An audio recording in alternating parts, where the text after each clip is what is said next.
สวัสดีครับผมนายอุเทนอ่อนนอบ้านสาน้ำมุ่นตำบลห้วยตำผาดอำเภอประจักษ์จังหวัดอุดรธานีเป็นตัวแทนผู้มีส่วนได้เสียภาคประชาชนตามข่าวที่ทางครม.ได้มีไฟเขียวโครงการเมืองแหล่อุดรได้เกิดขึ้นรู้สึกดีใจ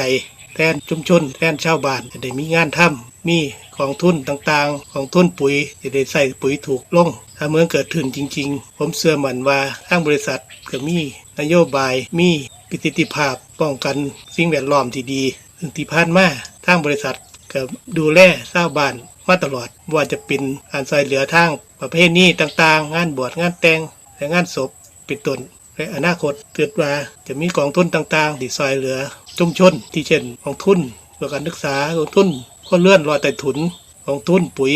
ราคาถูกเห็นด้วยกับการลงทะเบียนคนเลื่อนของพี่น้องที่อยู่ในเขตประธานบัตรเพื่อผลประโยชน์โดยตรงของประชาชนของชุมชนจะได้ง่ายขึ้นฝากถึงคนที่เห็นต่างคนที่บ่เห็นด้วยกับการเปิดเมืองก็อยากจะให้นึกถึงผลประโยชน์ของชุมชนของประเทศชาติเพื่อประเทศชาติจะได้พัฒนาต่อไปและก็ฝากถึงสื่อต่างๆขอให้ลงข่าวที่เป็นจริงชุมชนประชาชนได้สื่อสารข่าวที่เป็นจริงด้วยนะครับขอบคุณครับ